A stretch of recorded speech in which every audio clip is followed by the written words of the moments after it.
ധർമ്മസ്ഥല കേസിൽ ഒരു Malayali M P arrest ചെയ്യാൻ പോകുന്നു എന്ന് കേട്ടു. വലിയ ഞെട്ടിക്കുന്ന വാർത്തയല്ലേ ഇത്? മലയാളി എം പിയുടെ പങ്ക് വളരെ സംശയകരമാണ്.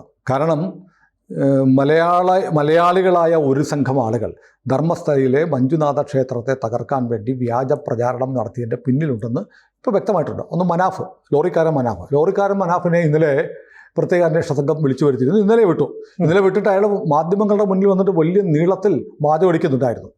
എന്നിട്ട് പറഞ്ഞതെന്നറിയോ, ഇനിയും ഞാനിതൊക്കെ പറയും, പക്ഷേ അവിടെ പോയിട്ട് അയാൾ പ്രത്യേക അന്വേഷണ സംഘത്തിനോട് പറഞ്ഞത്, ഞാൻ പറഞ്ഞതെല്ലാം വ്യാജമാണ്, എനിക്ക് തെറ്റുപറ്റിയിട്ടുണ്ട്, എനിക്ക് കിട്ടിയ വിവരങ്ങളുടെ അടിസ്ഥാനത്തിൽ പറഞ്ഞതാണ് എന്നാണ് ഇയാൾ പറഞ്ഞത്.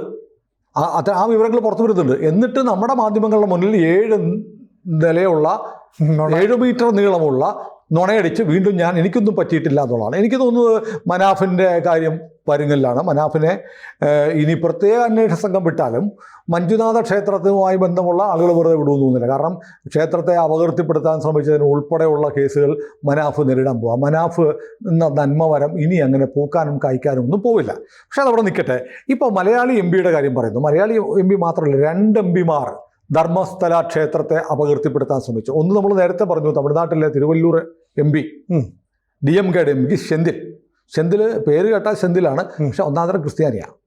ഇയാൾ നേരത്തെ ദക്ഷിണ കന്നഡയിലെ കളക്ടറായിരുന്ന സമയത്ത് ഈ ധർമ്മസ്ഥല ക്ഷേത്രവുമായി നിരന്തരം പ്രശ്നത്തിലായിരുന്നു. അതിൻ്റെ പേരിൽ വലിയ ശത്രുത ഇയാൾക്കുണ്ട്. പ്രത്യേകിച്ച് ക്രിപ്റ്റോ ക്രിസ്ത്യാനിയും കൂടിയാണല്ലോ.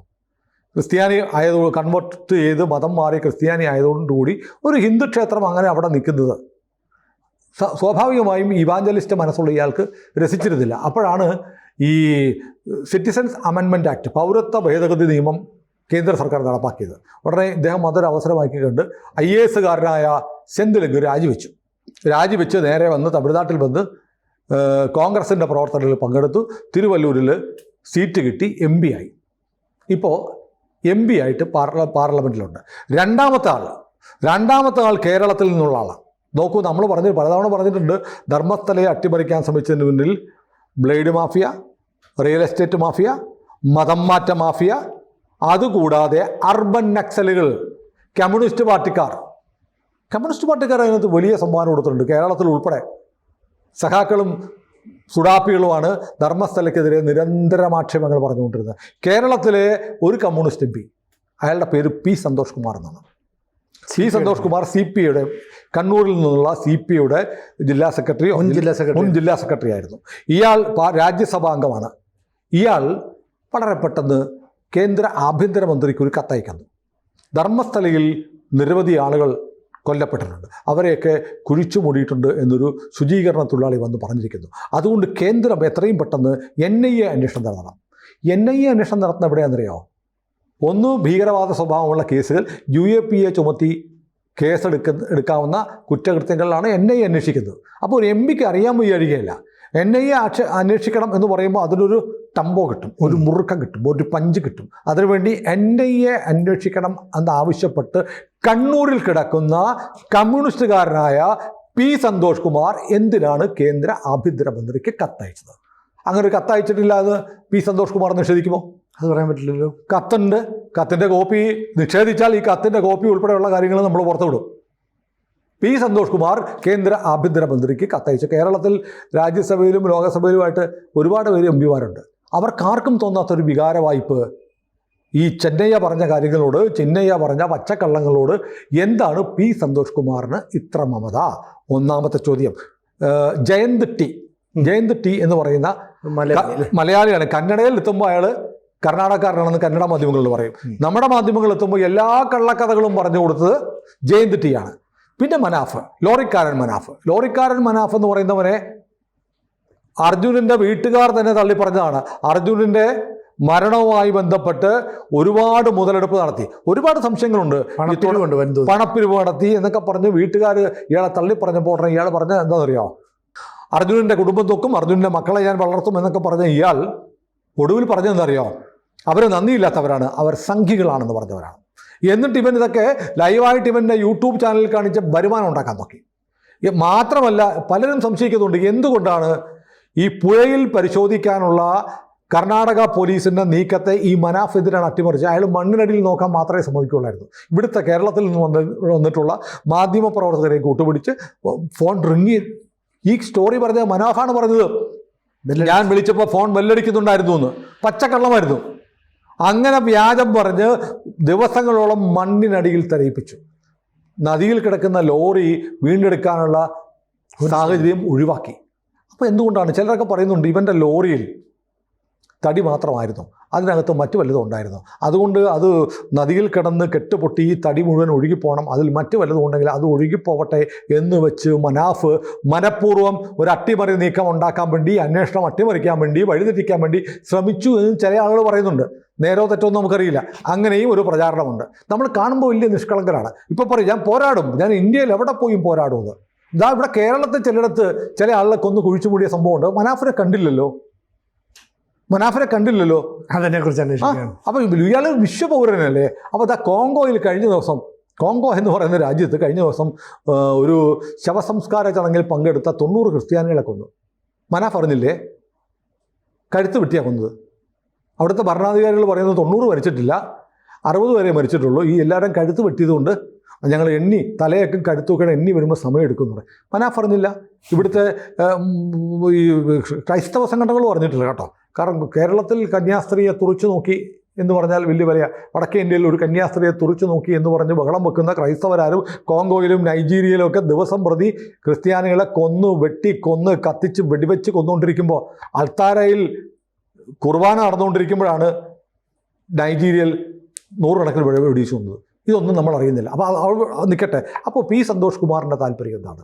പി സന്തോഷ് കുമാർ ഏതായാലും പി സന്തോഷ് കുമാറിൻ്റെ ഇടപെടലിനെ സംബന്ധിച്ച് പ്രത്യേക അന്വേഷണ സംഘത്തിന് ചില വിവരങ്ങൾ ലഭിച്ചിട്ടുണ്ടെന്നാണ് പുറത്തു വരുന്ന വിവരം. ഏതായാലും സെന്തിലിനെ ചോദ്യം ചെയ്യാൻ സാധ്യതയില്ല. കാരണം കർണാടകയിലെ സർക്കാർ കോൺഗ്രസ് സർക്കാരാണ്. അപ്പോൾ ഏതായാലും കർണാടകയിലെ DK ശിവകുമാർ എടുത്ത വളരെ ശക്തമായ നിലപാട് കൊണ്ടാണ് ഇത്രയെങ്കിലുമൊക്കെ കാര്യങ്ങൾ ചെയ്യാനായിട്ട് സാധിച്ചത്. പക്ഷേ അത് കോൺഗ്രസിൻ്റെ നേതാവിലേക്ക് പോകും എന്ന് വരുമ്പോൾ അതിന് കർണാടക സർക്കാരിന് ബുദ്ധിമുട്ടുണ്ടാകും. പക്ഷേ CPIയുടെ നേതാവായിരുന്ന സന്തോഷ് കുമാറിൻ്റെ പങ്ക് സംശയകരമാണ്. കാരണം ഇതിൻ്റെ ആക്ഷൻ കൗൺസിലിൻ്റെ ഭാരവാഹികളുമായിട്ട് കണ്ണൂരിൽ വെച്ച് സന്തോഷ് കുമാർ ഒരു യോഗം ചേർന്നിട്ടുണ്ട് എന്ന് പറയപ്പെടുന്നു. ഇത് കർണാടക സംസ്ഥാനത്തെ ധർമ്മസ്ഥലയിൽ നടക്കുന്ന ഒരു വിവാദം. ഒരു ആൾ വന്നിട്ട് ഞാൻ കുറേ 100 കണക്കിന് ജനങ്ങൾ കുഴിച്ചിട്ടു എന്ന് പറയുമ്പോൾ ഒരു കേരള MP എന്താണ് താല്പര്യം? കർണാടകയിലെ കാര്യം സംശയകരമാണ്. കാരണം ഈ കേരളത്തിലൊക്കെ ഈ മാവോയിസ്റ്റ് വേട്ട പിണറായി വിജയൻ്റെ സർക്കാർ നടത്താറുണ്ടല്ലേ. പിണറായി വിജയൻ്റെ സർക്കാർ ഗർഭിണിയെ ഉൾപ്പെടെ വെടിവെച്ചു വന്നിട്ടുണ്ട്. കേരളത്തിൽ മാവോവാദിയായ ഗർഭിണിയെ ഉൾപ്പെടെ കേരള പോലീസ് വെടിവെച്ചു വന്നു. പിണറായി സർക്കാർ കേന്ദ്രത്തിൻ്റെ നയം അക്ഷരം പ്രതി വിട്ടുവീഴ്ചയില്ല നടപ്പാക്കുന്നുണ്ട്. മാവോയിസ്റ്റുകളെ തുടച്ചു നീക്കേണ്ടത് അനിവാര്യമാണെന്ന് കേരളത്തിലെ പിണറായി വിജയൻ സർക്കാരിനറിയാം. അപ്പോഴൊക്കെ ബഹളം വെക്കുന്ന ആരാന്നറിയാമോ? CPI എക്കാലത്തും ഈ മാവോയിസ്റ്റുകളോട് ഒരു മൃദു സമീപനാണ്. ഇപ്പോൾ വടക്കേ ഇന്ത്യയിൽ നക്സൽ വേട്ട നടക്കുന്നു. ബക്സർ ഉൾപ്പെടെയുള്ള മേഖലകളിലൊക്കെ, നാരായൺപൂർ ഉൾപ്പെടെയുള്ള സ്ഥലങ്ങളിൽ വലിയ തോതിൽ നക്സലൈറ്റ് വേട്ട നടക്കുന്നു. 2026 മാർച്ച് 31 ആകുമ്പോഴത്തേക്കും നക്സലൈറ്റുകളെ ഉന്മൂലനം ചെയ്യും എന്ന് പറയുമ്പോൾ അങ്ങനെ ചെയ്യാൻ പാടില്ല. അവരെ അറസ്റ്റ് ചെയ്ത് ജയിലിൽ കൊണ്ടുവന്ന് ആട്ടിറച്ചി ബീഫും ബിരിയാണിയൊക്കെ കൊടുത്ത് തടിച്ച് കൊടിപ്പിച്ച് കുറച്ച് കാലം ജയിലിലിട്ട് പിന്നെ അവരെ വിടണം. അപ്പോൾ അവർ പിന്നെയും ഇപ്പോൾ ഉള്ളതിനേക്കാൾ കൂടുതൽ, ഇപ്പോൾ കാട്ടിലൊക്കെ താമസിക്കുന്നതുകൊണ്ട് ആഹാരമൊക്കെ മോശമാണ്, നല്ല ആരോഗ്യത്തോടെ നല്ല പരിചരണവും ട്രീറ്റ്മെൻറ്റും ഒക്കെ കൊടുത്ത് ഇവരെ 3-4 വർഷം ജയിലിൽ പാർപ്പിച്ചതിന് ശേഷം പുറത്തു വിട്ടാൽ അവർ പൂർവാധികം ശക്തിയോടെ ഇന്ത്യയിലെ ജനങ്ങളെ കൊല്ലുമല്ലോ. അതിനു വേണ്ടിയിട്ട് അവരെ ഒരു കാരണവശാലും ഏറ്റുമുട്ടലിലൊന്നും അവരെ കൊല്ലാൻ പാടില്ല. അപ്പോൾ നമ്മളെ വെടിവെച്ചാൽ നമ്മുടെ പോലീസുകാർ, നമ്മുടെ പട്ടാളക്കാർ, നമ്മുടെ പാരാമിലിറ്ററിയൊക്കെ എന്ത് ചെയ്യണം? നക്സലൈറ്റുകളുടെ തോക്കിന് മുന്നിൽ വിരിമാറ് കാട്ടി നമ്മുടെ തോക്ക് താഴെ ഇട്ടിട്ട് ആ സഖാക്കളെ വരൂ, നിങ്ങൾ മാനസാന്തരപ്പെടൂ എന്ന് പറഞ്ഞ് വെടികൊണ്ട വിരിമാറിലേറ്റി അവരെ സ്വീകരിക്കണം എന്നാണ് CPI പറയുന്നത്. CPI എന്നുള്ള പറയുന്ന പാർട്ടി ഈ പറയുന്നത് പോലെ കേരളത്തിലൊന്നുമില്ല, ആരും ഇല്ലാത്തതുകൊണ്ട് നമുക്ക് ആദ്യം അവരെ പറയണ്ട. പക്ഷേ ഇവരുടെ മനസ്സിലിരിപ്പ് മാവോയിസ്റ്റ് അന്നത്തെ പോലെ മാവോയിസ്റ്റുകൾക്ക് അനുകൂലവും ഇന്ത്യ വിഘടിച്ചു പോകണം എന്ന് ആഗ്രഹിക്കുന്ന മനോഭാവമുള്ളവരാണ് മാവോയിസ്റ്റുകൾ. അതുകൊണ്ട് ഇവരുടെയും പ്രധാനപ്പെട്ട ശത്രു ഹിന്ദുക്കളാണ്. ഇവർക്ക് നുഴഞ്ഞു കയറാൻ പറ്റാത്തത് ഹിന്ദു എന്ന നിലയിൽ ഒരു ക്ഷേത്രമുണ്ടെങ്കിൽ ആ ക്ഷേത്രവുമായി ബന്ധപ്പെട്ട് ഹിന്ദുക്കളുടെ വിശ്വാസം ദൃഢീകരിക്കുമ്പോൾ ഇവരുടെ മാവോയിസ്റ്റ് കമ്മ്യൂണിസ്റ്റ് ആശയങ്ങൾ അവരിലേക്ക് കുത്തിച്ചെലുത്താൻ പറ്റില്ല. അതുകൊണ്ട് ക്ഷേത്രം നശിക്കണം, ക്ഷേത്രത്തെ നശിപ്പിക്കാനുള്ള എന്ത് മാർഗവും നോക്കണം. മാത്രമല്ല അവിടെയുള്ള ഈ അർബൻ നക്സലൈറ്റുകൾ, ഇപ്പോൾ നമ്മൾ സുജാത ഭട്ടിൻ്റെ കാര്യം പറയുന്നില്ലേ, സുജാത ഭട്ടിനെ കുറേ കാലത്തേക്ക് കാണാനുണ്ട്, വർഷങ്ങളോളം കാണാനില്ല. വീട്ടുകാരിൽ നിന്ന് എവിടെ പോയി? വീട്ടുകാർ കരുതി ഇവള് ചത്തുപോയി എന്നാണ് കരുതിയത്. പിന്നെയാണ് അറിഞ്ഞത് ഇവിടെ ഒരു നക്സലൈറ്റിൻ്റെ കൂടെ പോയി മാവോവാദിയായിട്ട്. എന്നിട്ടാണ് ഈ സ്ത്രീ വന്നിട്ട് ഞാൻ CBI ക്ലർക്കായിരുന്നുള്ള കള്ളക്കഥ പറഞ്ഞു.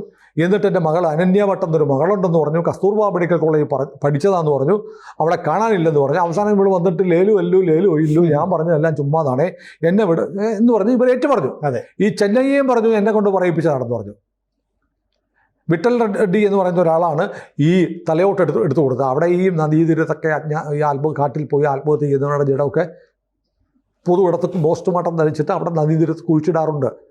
അതിൻ്റെ ആ അജ്ഞാത ജനങ്ങൾ അവിടെ കുഴിച്ചിടും.